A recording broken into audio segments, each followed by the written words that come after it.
الحمد لله رب العالمين الرحمن الرحيم مالك يوم الدين إياك نعبد وإياك نستعين اهدنا الصراط المستقيم صراط الذين أنعمت عليهم غير المغضوب عليهم ولا الضالين.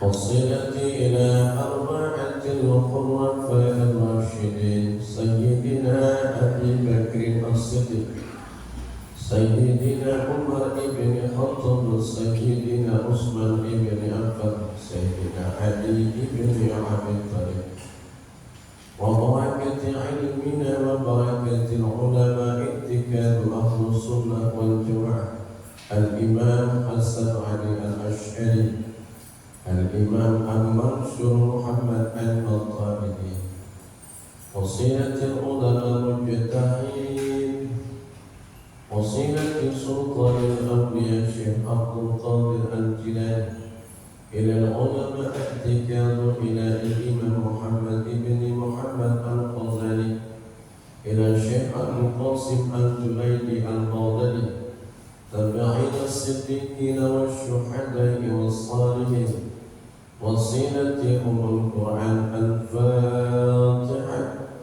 بسم الله الرحمن الرحيم الحمد لله رب العالمين الرحمن الرحيم مالك يوم الدين إياك نعبد وإياك نستعين اهدنا الصراط المستقيم صراط الذين أنعمت عليهم غير المغضوب عليهم ولا الضالين.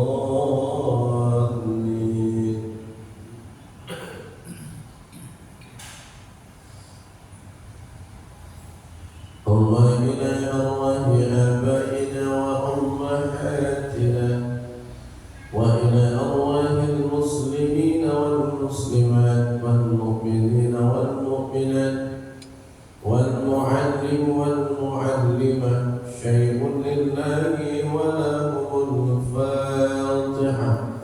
بسم الله الرحمن الرحيم الحمد لله رب العالمين الرحمن الرحيم مالك يوم الدين إياك نعبد وإياك نستعين اهدنا الصراط المستقيم صراط الذين أنعمت عليهم غير المغضوب عليهم ولا الضالين.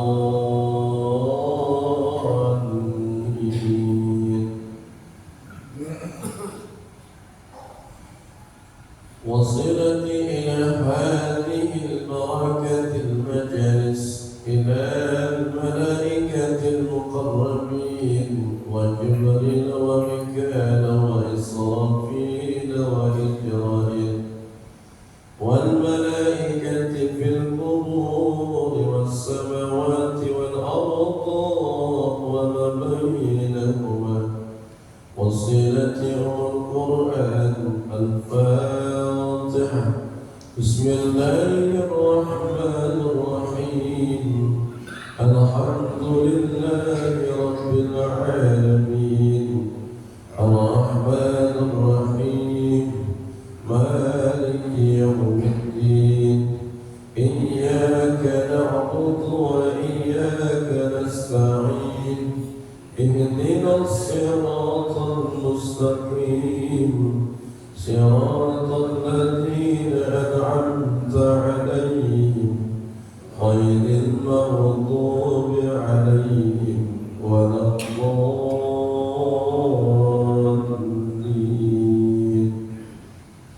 اللهم صل على محمد وعلى آل محمد. Assalamualaikum warahmatullahi wabarakatuh.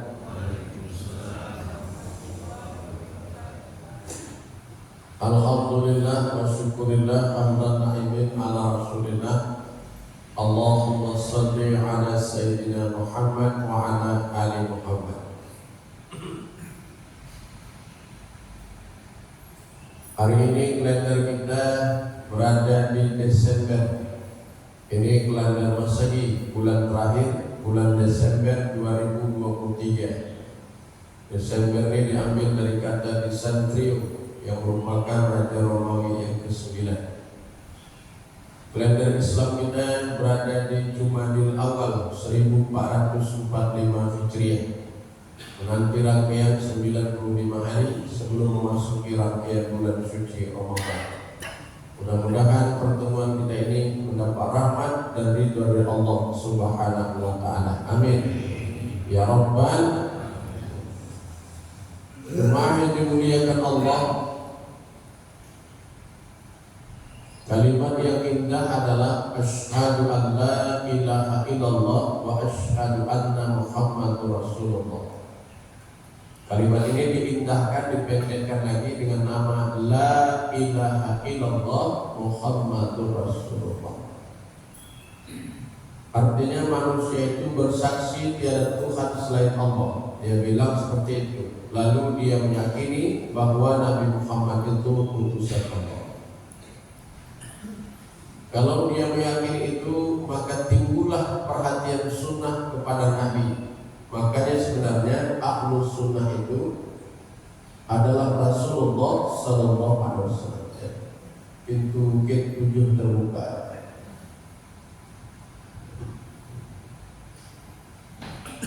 Jemaah dimuliakan Allah, terakhir semua yang dilakukan Rasulullah jadilah contoh teladan kepada kita. Kadang-kadang ada juga perbuatan para sahabat atau perbuatan orang lain yang kemudian berurusan dalam ibadah dan agama didiamkan saja oleh Nabi. Diam Rasulullah itu pun menjadi keberkahan kepada kita. Mudah-mudahan kajian ini menguatkan keyakinan kita untuk cinta kepada Nabi kita Muhammad Sallallahu Alaihi Wasallam. Yang pertama,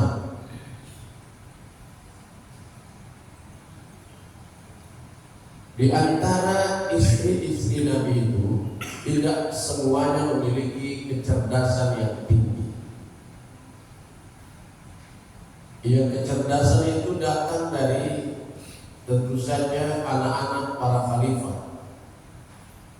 Adakah anak khalifah yang menikah dengan Rasulullah? Yang pertama adalah putri Abu Bakar As-Siddiq yang disebut dengan nama Siti Aisyah. Panggilannya adalah Ummul Mukminin, ya Umairah, itu panggilannya. Siapa?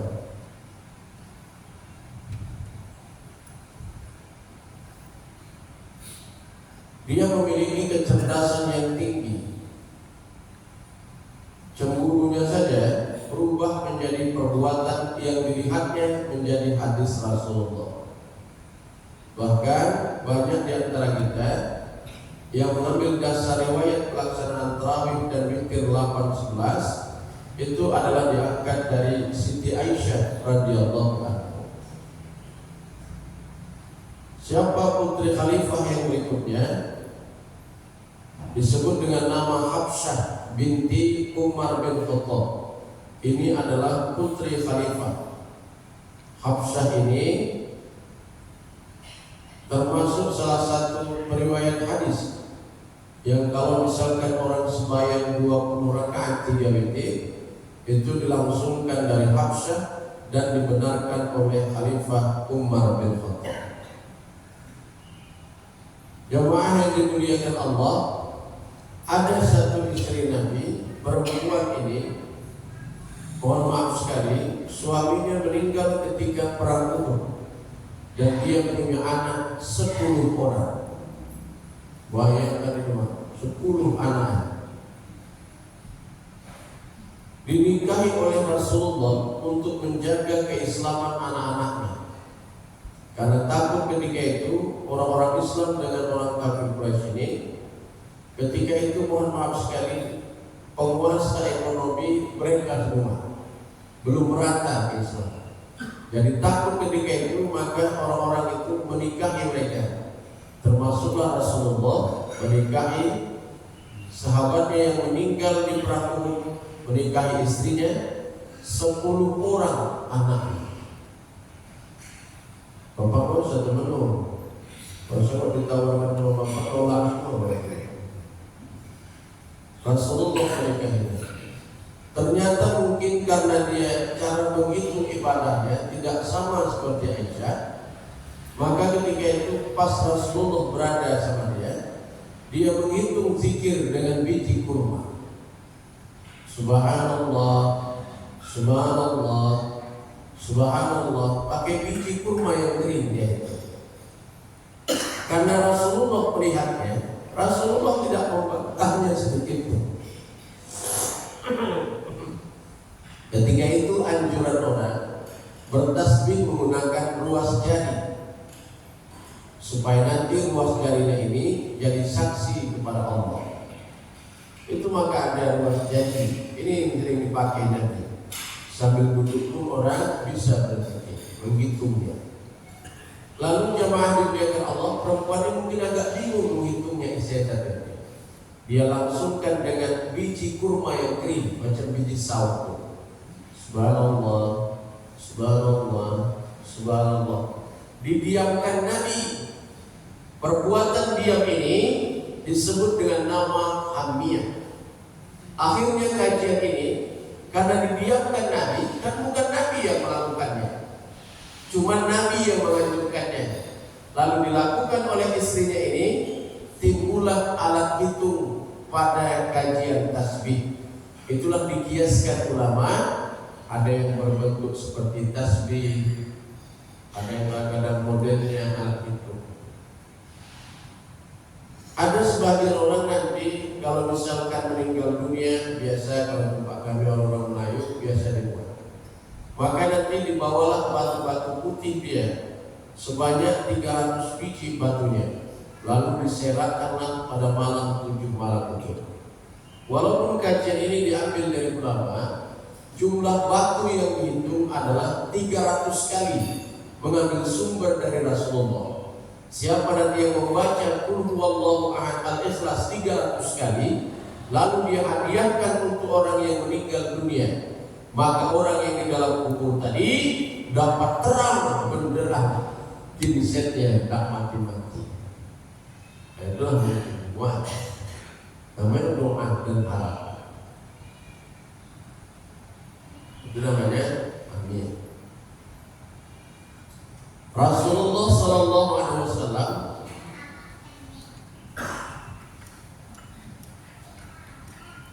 ya.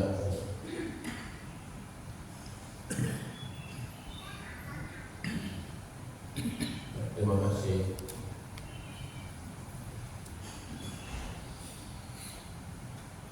Ya, saya tadi ikut juga. Aku baru bayar produk gue ibadah. Dan biar tadi minum nanti gue baca enggak deh. Baik itu bukan mengharamkan, kasih pelajar. Barangnya tidak haram. Jangan nanti salah mengharamkan fatwa itu. Jamaah yang dimuliakan Allah,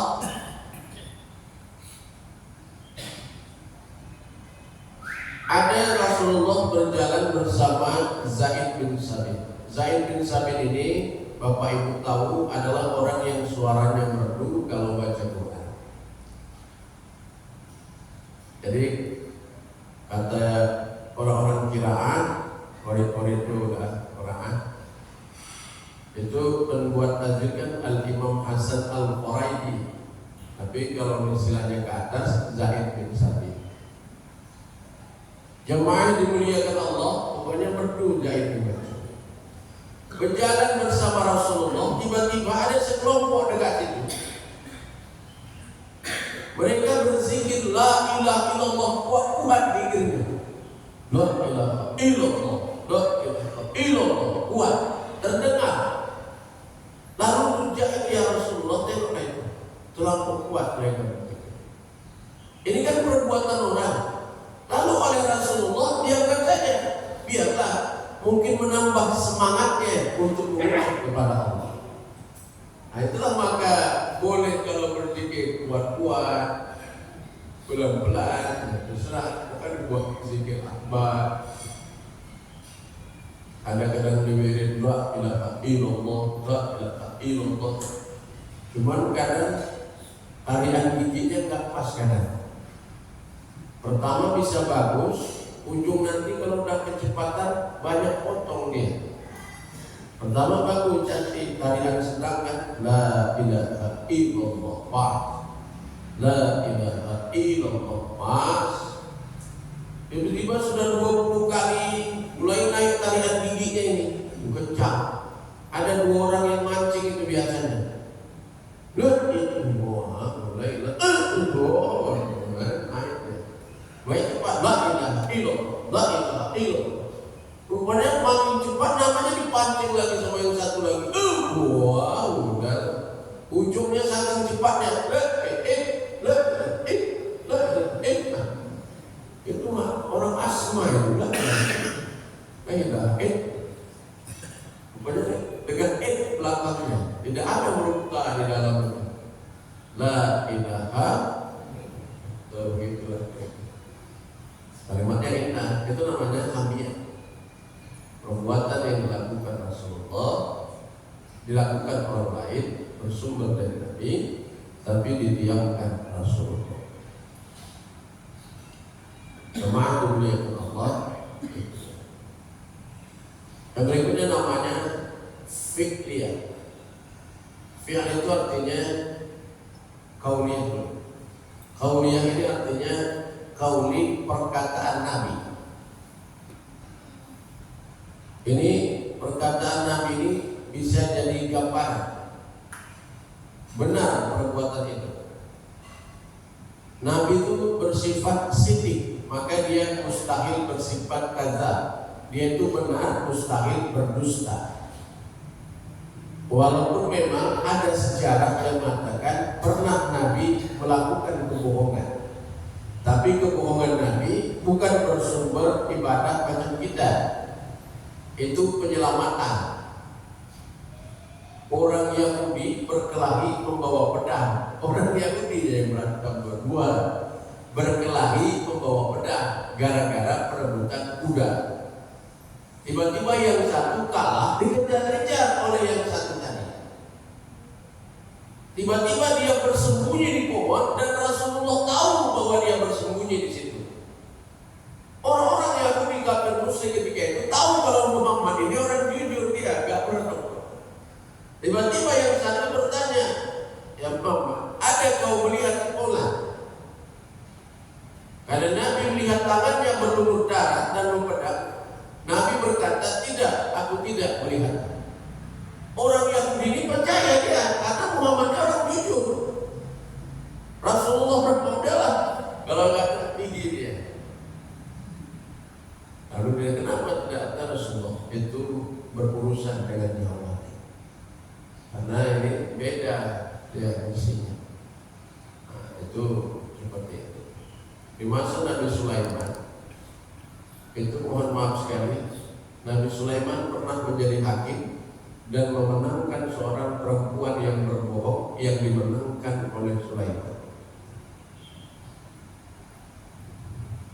Sulaiman ini anak Nabi Daud alaihissalam. Nabi Daud ini mengalahkan kerajaan Tawud namanya. Tawud itu mukanya macam babi, raksasa. Raksasa dia, mohon maaf, besar badannya. Sehingga gak ada orang yang bisa mengalahkannya. Tapi budaknya jadi manusia, orang dia raja, tahu kejam, doa takut. Nabi Daud yang mengalahkan kerajaan. Tawud namanya. Besar badannya, maksudnya senang dia besar. Kalau kita bilangnya raksasa namanya. Itu dikalahkan oleh Nabi Daud. Nabi Daud ini saya takut menceritakan sama ibu, tapi ini cerita saya. Gambaran buat kita. Nabi Daud ini, bapak jangan bapak bayangkan ya, 99 istrinya. Gak usah dibayangkan, tenang aja. Biji lagi cepet ini bayang.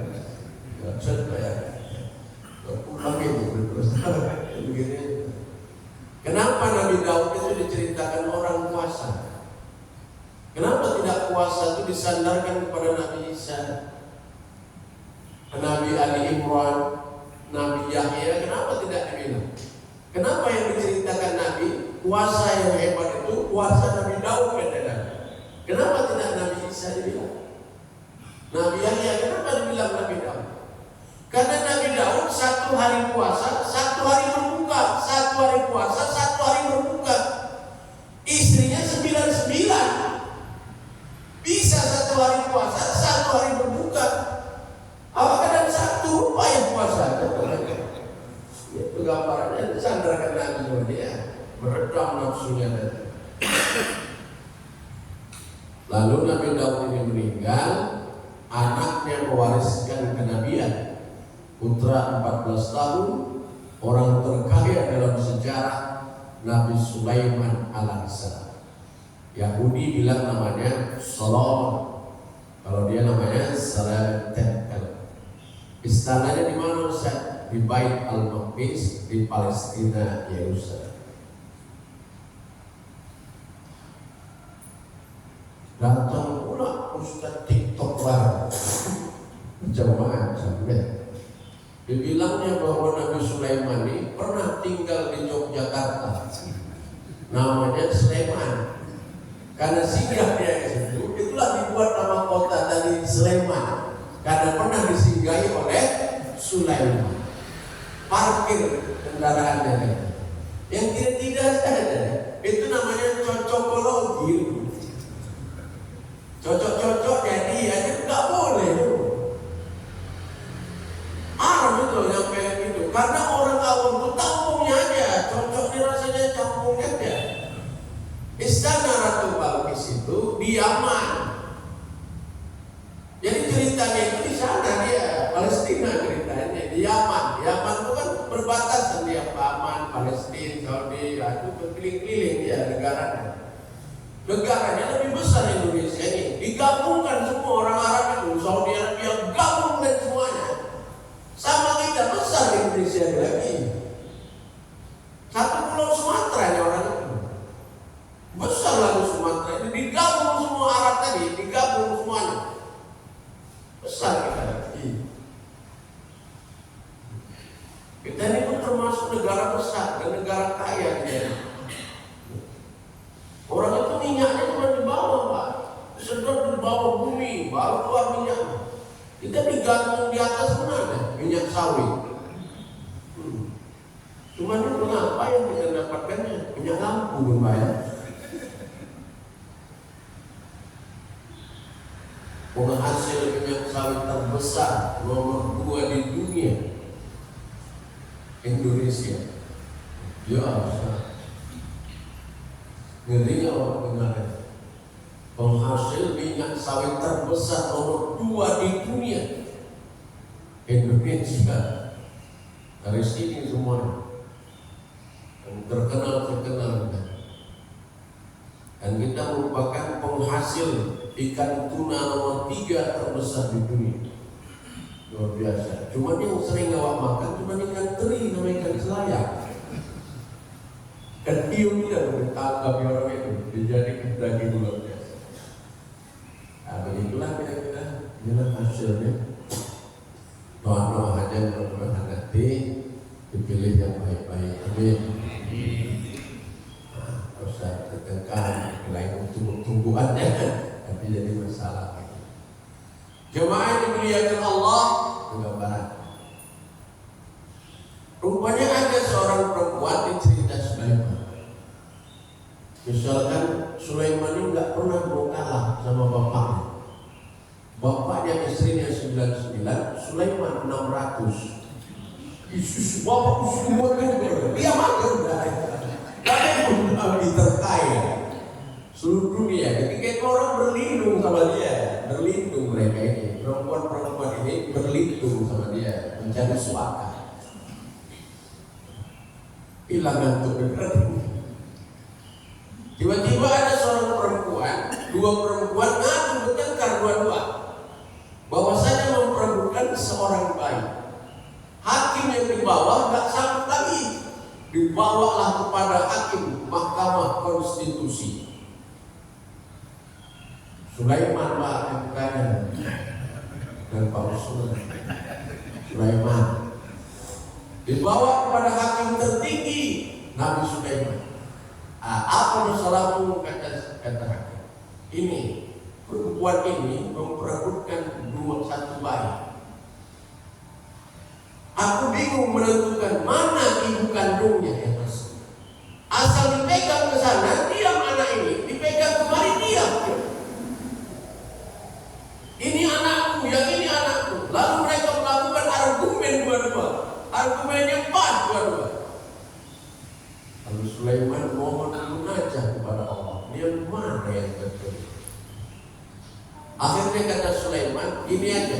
Sudah lama tak dapat putusan. Panggil tentara 2 orang. Panggil tentara. Duduk sini. Taruhkan ini di atas meja anak bayi.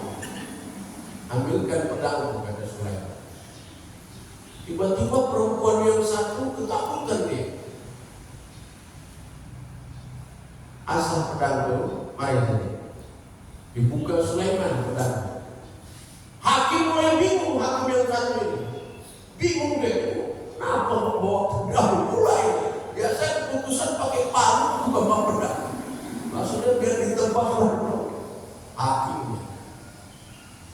Begini saja kata Sulaiman, kubunuh aja anak ini, kubelah jadi 2. Jadi nanti nggak bisa ditebak, jadi bisa separuh untukmu, separuh untukmu. Mana mungkin Nabi melakukannya? Cuma memang begitu triknya. Supaya mendapatkan pasalnya. Akhirnya dijawab. Perempuan yang satu tadi gelisah dia. Sedih dia. Ketika naik pedang Sulaiman, menjerit perempuan tadi. Wahai Nabi Allah, akulah yang berbohong. Itu anaknya, bukan anak. Perempuan yang satu lagi tadi tersenyum. Itu anaknya, bukan anaknya. Tapi dia nangis. Janganlah dibunuh anaknya. Kasihan saja sama dia, karena itu anak. Kata Sulaiman, keluar keputusan Sulaiman. Kata Sulaiman, anak ini serahkan pada ibu yang nangis ini. Walaupun dia berbohong, dia inilah ibu kandungnya. Kau bukan ibu kandungnya.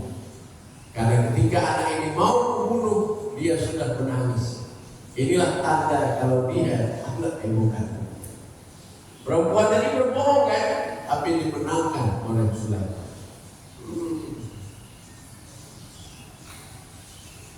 Jemaah dengan Allah.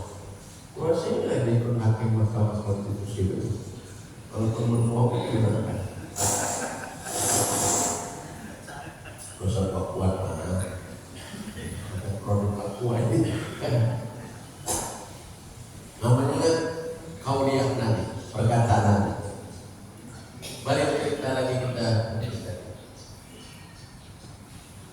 Dan cerita Nabi berbohong tadi.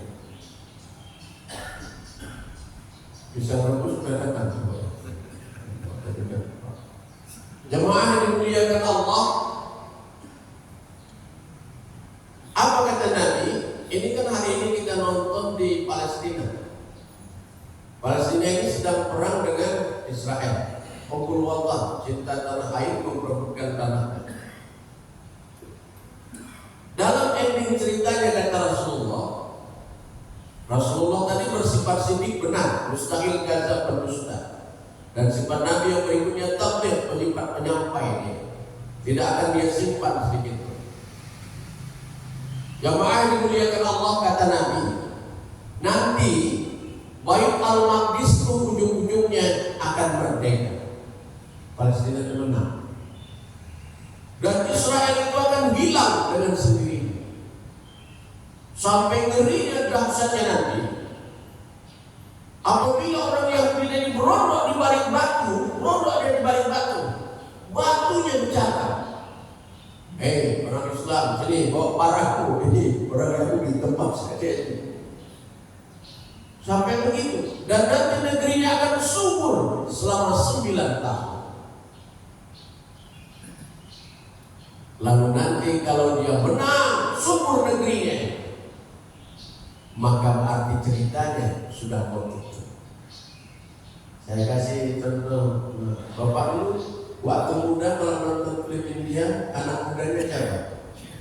Amitabh Bachchan. Amitabh Bachchan itu ya, Amitabh Bachchan. Ibu yang kok senyum-senyum ya? Kalau yang sekarang ya lah, yang sekarang kan itu yang muda-muda, Sahrukhlan, Shirin Kapoor. Ini kan cerita yang lama-lama, Pak. Amitabh Bachchan namanya. Amitabh Bachchan itu orang tinggi badan, orang kacau itu. Hidungnya memang dilebihkan Allah itu. Kalau kita nontonnya nanti, pasti anak mudanya itu pertama disiksa dia sedih, dia ege.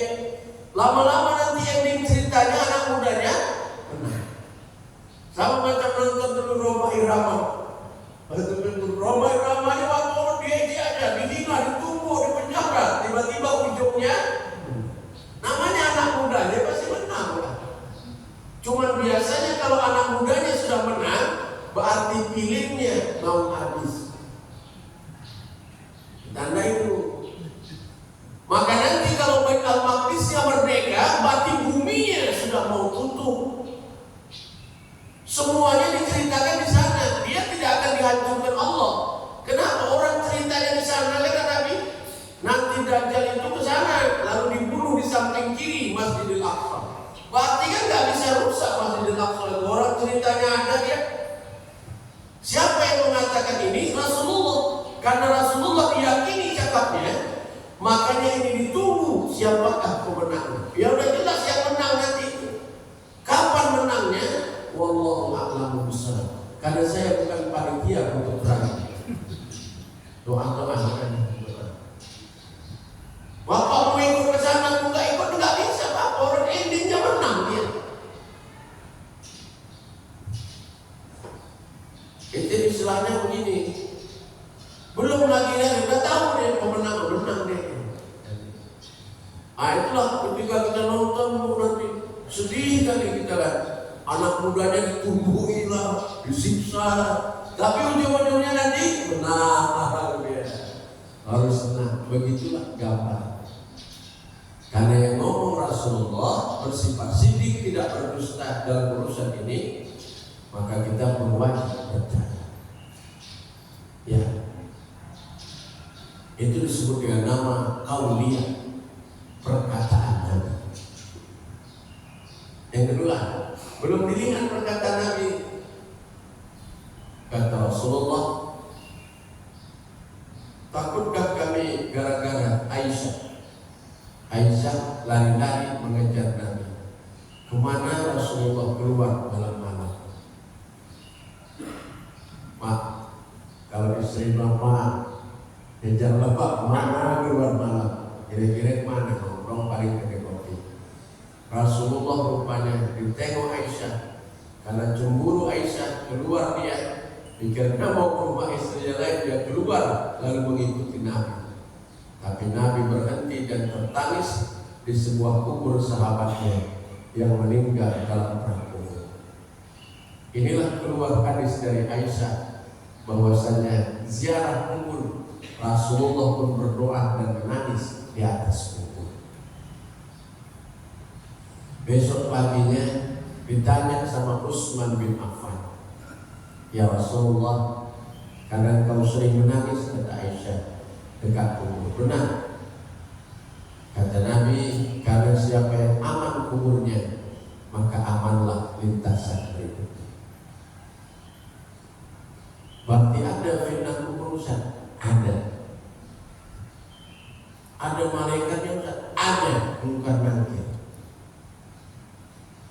Sampai dibilangkan sama tukang talqin dari atas, ya simpolan,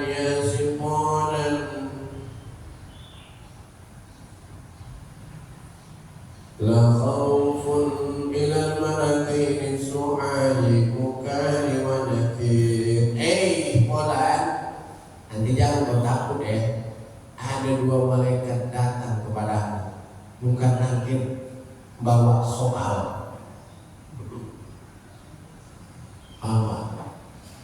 Jangan kau takut, kata bilang dari atas tentang kubur tuh. Wasu'ani, nanti dia tanya sama kau beberapa soal. Ma rabbuka, wa qawli lisanin fasih, nanti kau jawab dengan fasih yang benar ya. Allahu Rabbi, Allah Tuhanku. Kata yang tukang bilang dari atas. Itu yang tukang bilang dari atas, yakin dia adanya azab kubur cerita di bawah. Karena dari Rasulullah. Kalau ditanya pernahkah dia nengoknya, enggak pernah dia nengoknya itu. Cuma karena dia merasa yakin ada azab kubur di bawah. Tukang ngorek kubur dulu udah ditanya. Sudah ratusan orang dia ngorek kubur, sampai dikoreknya dalam-dalam, disiapkan yang lainnya. Belum pernah dia nengok siksa kubur itu. Karena yang ngorek belum dikubur. Masih ngorek orang kubur aja dia belum dikubur lagi. Jadi cerita itu semuanya terjadi akan datang. Tapi ini bukan fiksi atau hayalan.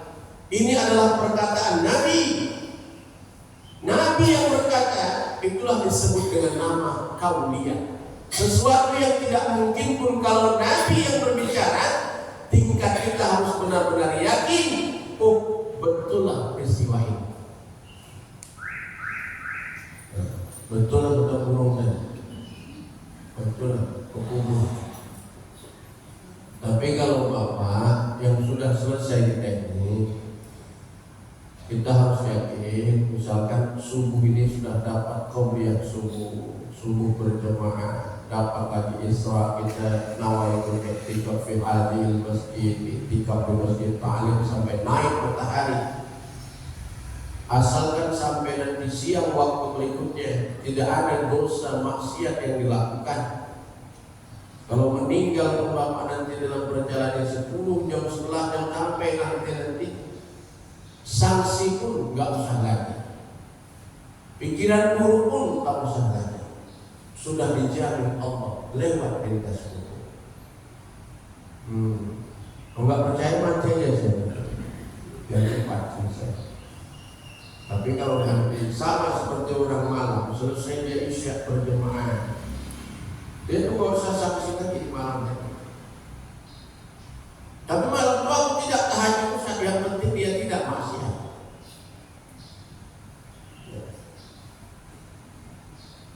Terjaga maksiat. Yang disebut maksiat itu ketika azan subuh dia tidak terbangun dan meninggalkannya dengan sengaja, itu maksiat besar jadinya. Harus semuanya Pak memang begitu suruh. Orang nanti yang bilang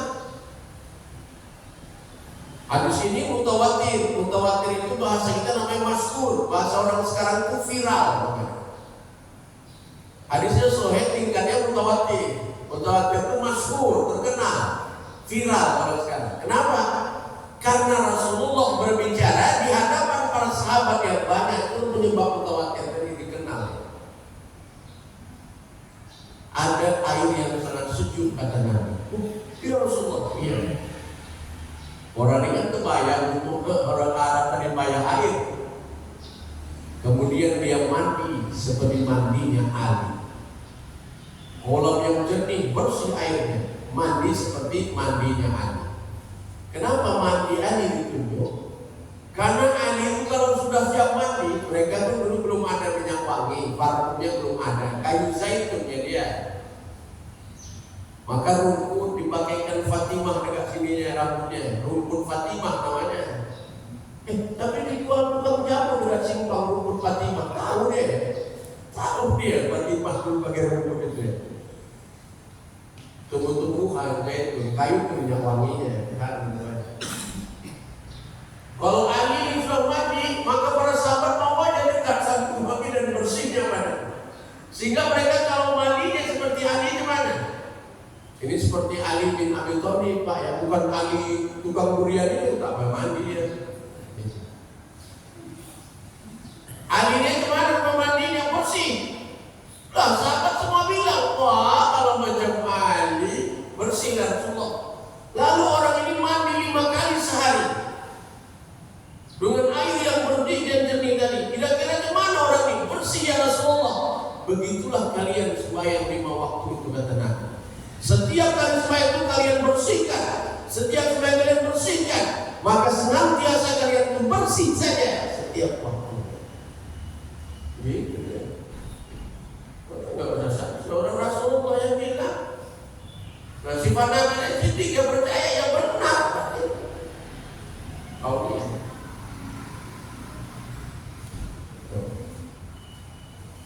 Aulia. Ibu. Kedemang bapak gurunya. Kedemang nanti nggak boleh marahin. Kalau ada guru kemarin kita kenapa ibu bocorkan ujian nasional? Ibu kasih tahu anak-anak itu. Ya, memang begitulah Pak. Nabi aja pun dibocorkan rahasia kubur. Nanti ada malaikat kan marah. Bukan kan dikasih tahu duluan. Dibocorkan rahasianya. Kenapa dibocor? Itu Bapak lagi ujian soalnya bocor karena kasih tahu anak-anak itu kasih nanti. Coba itu jawaban ilmu mati juga. Aja mengabdi ke Allah itu memparah. Itu namanya qauliyah. Fi'liyah, perbuatan. Jawabannya adalah akhirnya dari kalimat ini bahwasanya setiap apa yang dilakukan Rasulullah itu ada hikmahnya buat kita. Walaupun secara tidak langsung lama baru terpuji. Ketika ada seekor kucing menjilat sisa makanan, ketika itu Rasulullah makan, dijilat, dimakan kucing. Lalu ini piring dicuci Nabi tidak disamanya. Tapi ketika ada seekor anjing basah ketika itu melintas, Nabi menyamaknya dengan tanah. Sayangnya ketika itu teknologi belum hadir. Saat ini baru dibuktikan. Bapak tes sekalipun boleh. Kalau ada piring ini terjilat anjing, Bapak siram pakai air lalu diteliti, maka sisa kumannya masih lengket. Lalu tanah yang suci tadi mensucikannya. Pakai sabun pun nggak bisa. Tetap harus pakai tanah dia. Makanya sama najas besar, pakai tanah suci sekali. Rupanya tanah itu mengikut dia kuman yang di dalam. Lah kalau kucing tidak, karena pada lidahnya ada anti racun, sehingga kalau dia menjilat-jilat badannya, racunnya itu membaguskan dirinya. Maka dia tidak perlu disucikan, cukup dicuci saja dengan air bersih. Itu makanya kucing kalau ada luka jilatnya saja, karena antibakteri kumannya itu berada dekat lidahnya. Lidahnya itu memiliki anti racun, obat. Maka dia kalau mandikan anaknya dijilatnya, mandikan luka dijilatnya. Begitulah tekniknya dibuat Allah. Jadi kalau ada luka bulunya dijilat. Tapi kalau orang kucing itu kan fi'liyah perbuatannya. Jamaah yang dimuliakan Allah, akhirnya disimpulkan itulah makna hakikat tasawufnya. Asyhadu an la ilaha illallah wa asyhadu anna Muhammadar Rasulullah. Atii'u Allah wa atii'ur Rasul. Taatlah Allah dan ikutlah Rasul. Macam mana kau bisa dinyatakan umat Muhammad tapi kau sendiri tidak percaya dengan cara? Orang yang di luar Islam saja pun percaya dengan Nabi, apalagi kita. Betul. Dari waktu Rasulullah berbadan tinggi, punya seorang sahabat berbadan pendek. Yang belakang ini ingin mencontoh Nabi. Nabi kan tinggi badannya. Lalu ada pohon kurma melintang pohonnya. Pohon kurma kan mirip macam pohon sawit ya daun. Jadi dia melintang. Belum besar kan? Karena Nabi berjalan tinggi, kena ini Nabi jubah Nabi ke pohon ini. Namanya tinggi. Maka Rasulullah menundukkan badannya seperti orang bungku turun.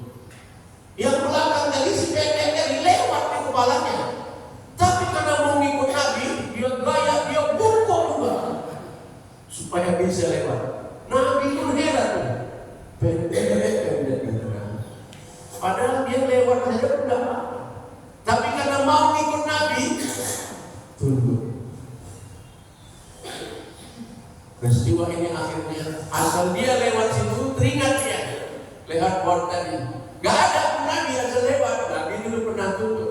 Asal lewat situ tunduk dia. Macam orang jalan di tegal kolong. Rupanya ketika itu proses hijrah dari Mekah ke Madinah terjadi pengusiran kaum muslimin. Itulah Rasulullah lari dan Sayyidina Ali dikepung. Peristiwa ini ketika itu orang-orang Islam banyak yang dikejar-kejar. Termasuklah si pendek tadi.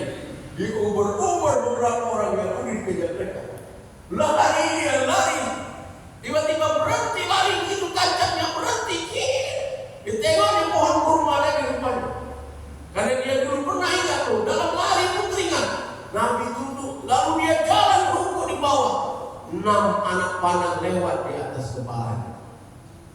Perkara yang tidak disuruh Nabi pun ada hikmahnya. Apalagi Rasulullah yang menyuruhnya. Itu. Jemaah dimuliakan Allah. Macam ini disuruh ulama minum kopi.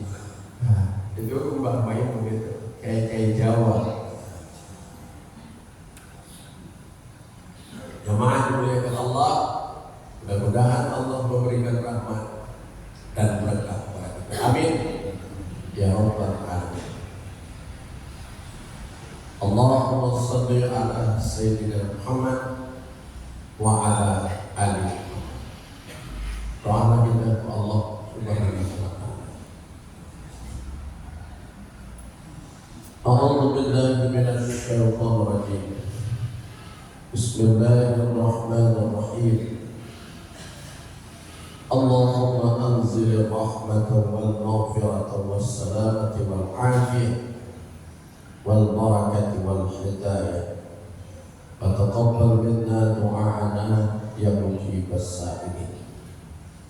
Allahumma anzil rizqan ilman nafi'an warzuqna fahman sadiqan wa amalan salihan wal i'tiqadil ulama ahlus sunnah wal jamaah wa a'malana ya mujibas sa'ilin.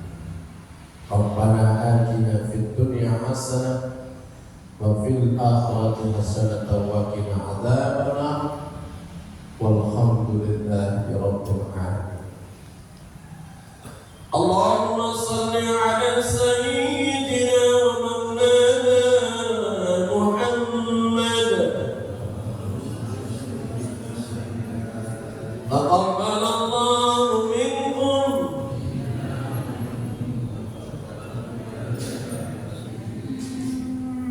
Akhirnya pertemuan ini kita tutup ini, tapi luar biasa sekali karena kita akan berjumpa tahun depan, tahun ini, semester ini.